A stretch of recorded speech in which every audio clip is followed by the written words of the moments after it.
Dear students, good morning. आज हम 9th class की समकालीन भारत अर्थात ज्योग्राफी का 3rd चैप्टर जिसका नाम है अफवाह, उसको करते हुए आगे बढ़ेंगे। कल मैंने इसके मेन कुछ इम्पोर्टेंट पॉइंट्स आपको बताए थे। आज उससे आगे कि अफवाह तंत्र क्या है, इसके बारे में हम अध्ययन करेंगे। देखिए, अफवाह मैंने आपको कल बताया था, ऊपर से नीचे की तरफ बहने वाली जल की प्रक्रिया को अफवाह कहते हैं। अर्थात एक तरह से नदियों को ही जो जल को नियंत्रित करती है वो अफवाह तंत्र कहलाता है। अफवाह तो ऊपर से नीचे तक बहने वाले जल की प्रक्रिया, और अफवाह तंत्र वह प्रणाली जो इस अफवाह पर कंट्रोल करती है, नियंत्रित करती है। तो आइए सबसे पहले हम अफवाह तंत्र के बारे में अध्ययन करते हैं कि भारत के अफवाह तंत्र के लक्षण क्या हैं। तो देखिए, भारत का जो अफवाह तंत्र है वो प्राय महाद्वीप की भौगोलिक आकृतियों के द्वारा होता है। ठीक है, आपको पहले नंबर पर ध्यान रखना है, महाद्वीप की भौगोलिक आकृतियों के कारण अफवाह तंत्र निर्मित होता है। भारतीय नदियों को 2 भागों में बांटा गया। पहली हिमालयी नदियाँ, दूसरी प्रायद्वीपीय नदियाँ जो नीचे की तरफ है। ऊपर की तरफ जो पर्वतों से निकलती हैं वो हिमालयी नदियाँ हैं।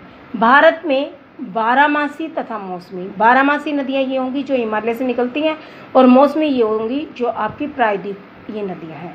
दोनों तरह की नदियाँ हैं। इस तरह से आपने भारत की 2 नदियों के बारे में जाना।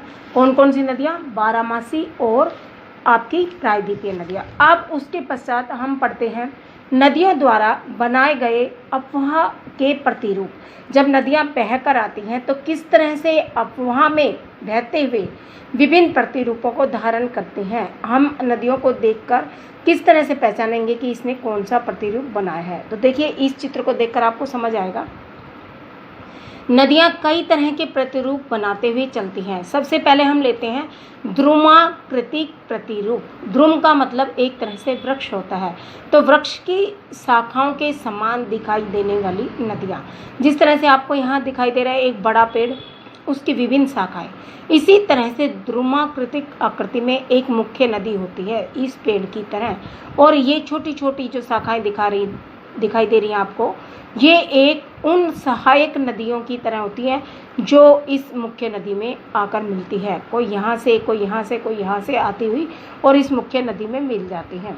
आपको इतना ध्यान रखना है कि एक मुख्य नदी और उसमें मिलने वाली अनेक सहायक धाराएं जब इस मुख्य नदी के जल को बढ़ाती हैं, इसमें मिल जाती हैं, तो देखने पर वो वृक्ष की शाखाओं के समान दिखाई देती हैं, तो उसे हम कहेंगे द्रुमाकृतिक आकृति। 2 तरह से ध्यान रखिए, द्रुम पेड़ को भी बोलते हैं, और पेड़ जैसी आकृति में बहने वाले अफवाहों को हम द्रुमाकृतिक प्रतिरूप के नाम से जानेंगे। ठीक है, उसके पश्चात आइए आप दूसरे नंबर के प्रतिरूप पर, जिसे हम कहते हैं जालीनुमा प्रतिरूप। देखने में देखिए आपको ये एक आयताकार सा दिखाई दे रहा है, जैसे आपको मैथ में आप बनाते हो ये त्रिभुज, आयताकार या स्क्वायर वगैरह, उसी तरह से आपको ये आयताकार आकार में दिखाई दे रहा है। जब एक बड़ी नदी, आपकी ये बड़ी नदी होगी, इस नदी में अनेक छोटी धाराएं, ये छोटी छोटी धाराएं मिलती हुई दिखाई देती हैं, और जब मिलेंगी तो ये देखो समकोण पे मिल रही हैं, एक जैसी कोण बनाते हुए। तो इसे समकोण बनाते हुए जब एक आयताकार प्रणाली को धारण कर लेती हैं तो बीच बीच में ये देखो आपको जाली सी दिखाई देंगी, जिसे हम जालीनुमा प्रतिरूप के नाम से जानेंगे। आपका सेकेंड जो है वो जालीनुमा प्रतिरूप है। जब आयताकार आकृति में अनेक छोटी छोटी नदियाँ समकोण बनाते हुए मिलती हुई दिखाई देती हैं तो वो आयताकार जालीनुमा प्रतिरूप धारण करती हैं। ठीक है, उसके पश्चात आते हैं हम अफवाह के अगले अरीय प्रतिरूप पर।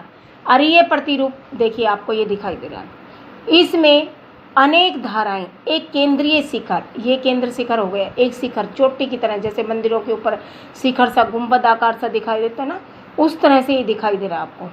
भाग से विभिन्न दिशा में चारों तरफ प्रवाहित होती है, ये आपका गुंबदाकार आकृति है अरीय प्रतिरूप, और इससे ये देखो दूर की तरफ जाती हुई विभिन्न आकृतियाँ दूसरी तरफ जाती हुई दिखाई दे रही है और चारों तरफ बह रही है। तो इसको एरिये का मतलब चारों तरफ से इसको घेर रखा है, चारों तरफ बहती हुई दिखाई देती है एक मुख्य गुंबद आकार से, तो ये क्या कहलाएगा? अरीय प्रतिरूप। इसी तरह से आयताकार अफवाह प्रतिरूप, इसमें अनेक नदियाँ समांतर होती हैं और क्षेत्रीय ढलान को अपनाती हैं और इस प्रतिरूप का विकास समान ढलान वाले क्षेत्रों में होता है, ज़्यादातर तटीय क्षेत्रों में, तटीय मैदानों में। इस प्रकार हमने अफवाह प्रतिरूपों के कई भागों का वर्णन किया। सबसे पहले ध्रुवाकृति, फिर जालीनुमा, फिर अरीय प्रतिरूप और फिर गिरिद्रोणी और फिर यमुना नदी की वितरिका। ये इस तरह की जो है ये ऐसे आकार में बहती हुई दिखाई देती है। हमने आगे पढ़ा था कि हिमालय की दो तरह की नदियां हैं। सबसे पहले हिमालय से निकलने वाली नदियां और दूसरी नदियां हैं आपकी प्रायद्वीपीय नदियां। तो जो हिमालय से निकलने वाली नदियां हैं वो आपकी पूरा साल बहने वाली नदियां होती है। ये देखिए, ये आपके पर्वत है, यहाँ से निकलती हैं, या तो ग्लेशियर रूप में निकलेंगी, बर्फ़ के रूप में, या वर्षा के रूप में बहेंगी। तो वर्षा, ग्लेशियर या बर्फ़ के रूप में जब ये बहती हुई आती हैं तो इनका जो पानी पिघलता है उनसे ये नदियाँ प्रवाहित तो होती हैं। ये नदियाँ पूरा साल बहती हैं, इसलिए इन्हें 12मासी नदियाँ भी कहा जाता है। इनमें हर पूरा साल जल मौजूद रहता, कभी भी ये खाली नहीं होती और इनका पानी जो है वो हमारे बहुत सिंचाई में, पीने में, घरेलू उपयोग में, हमारी जो उद्योग है इनमें, बांध बनाने में जहाँ से हम ऊर्जा प्राप्त करते हैं, अनेक तरह से ये हमें सहायक होती हैं। ये बहुत लंबी धाराओं वाली होती है। जो बड़ी ये हिमालय की नदियाँ होती हैं, ऊपर से ये जब बहती हुई आती हैं अपने उद्गम स्थान से और जाकर जब समुद्र में मिलती हैं तो ये काफ़ी, जैसे ब्रह्मपुत्र है काफ़ी लंबी नदी है, सिंधु है ये काफ़ी लंबी है और इसमें अनेकों नदियाँ और भी मिल जाती हैं। तो ये अपनी धाराओं में गहन कटाव की गतिविधियाँ करते हुए बहती हैं और साथ में रेत, गाद को लेकर चलती हुई एक प्रक्षेपण का निर्माण करती हैं, जिससे बड़े बड़े डेल्टा बनते हैं, महाखंड बनते हैं। और ये इसकी जो मुख्य नदियां हैं वो सिंधु, गंगा, ब्रह्मपुत्र आदि हैं। ठीक है, समझ आ गया आपको 12मासी नदियों के बारे में। अब आते हैं हम नीचे अपनी प्रायद्वीपीय नदियों के बारे में। प्रायद्वीपीय नदियाँ ज़्यादातर मौसम पर आधारित होती हैं। इनमें केवल वर्षा ऋतु में ही पानी आता है। वर्षा से प्राप्त होने वाला जल ही इन नदियों के जल का स्रोत है। इनकी धारा ज़्यादा लंबी नहीं होती जैसे उनकी होती है हिमालय नदियों की, ये छोटी और उथली हुई होती है।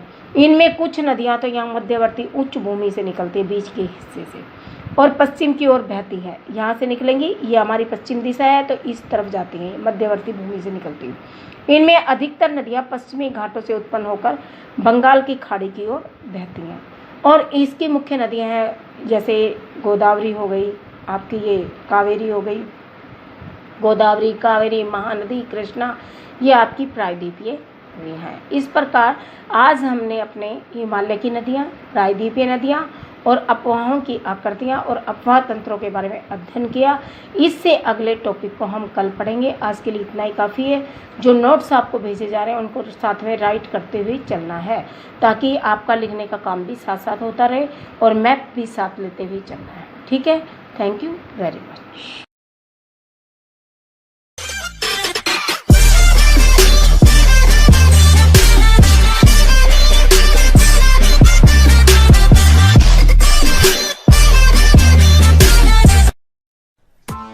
Press the bell icon on the YouTube app and never miss another update.